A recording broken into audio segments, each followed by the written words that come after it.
Ef að þið stóðust hérna í úrslitaleiknum eða í fjórðaleiknum og náðu að klára þetta. Já. Þannig að það var svona náttúrulega kærkomið að þurfa ekki að teygja lópan. Já, rosa gott að klára þetta og við alveg ætluðum okkur sérstaklega eftir síðasta leik sem var mjög sterkur hjá okkur og komum vel tilbaka eftir að hafa tapað þarna í öðrum leik, þannig að við vorum alveg staðnir að fylgja því eftir og bara mjög ljúft að geta gert það svona almennilega. Og svona, þið byrjuðu þetta bara mjög vel og komist inn að 3-0 og 4-8 meðan fyrir áleikinn, þannig að þeir svona hleyptu þeim aldrei inn í þetta.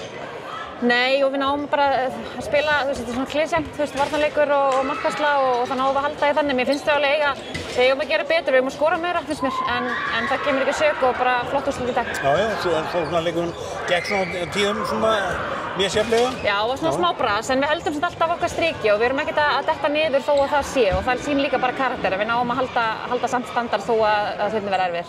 En þetta er náttúrulega svolítið biti að kyngja fyrir Stjörnuna að fara í umspilið og Já, okkur finnst við ekki heima hérna og það var alveg pakki að kyngja því, en það er samt að við komum samt inn í það og þá er líka bara sína að við eigum ekki heima hérna og við eigum heima í Ólafsdeildinni og ég held að við hefum alveg gert það núna í þessu umspili. Já, þannig að þetta er svona náttúrulega lærdómsríkt, það er náttúrulega margar ungar stelpur í liðinu. Já, við lærum af þessu og þetta er svona líka, umspil er svona eins og úrslitakeppni, stutt á milli og þetta er alltaf sama liðið og þetta er ákveðin einbeiting og svona, svona andlegi hlutin fyrir að spila meira inn í heldur en handboltalegi hlutin og þannig við tökum þetta bara með okkur næst tímabil. Já, og teygir svona aðeins á tímabilinu. Gerir það og bara gott, við förum jákvæðir núna inn í undirbúrstímabil á jákvæðum nótum sem líka bara gott, þannig við þurfum að nýta það. Þannig að þetta er bara svona heildina litið bara ágætt. Já, bara upp og áfram. Já.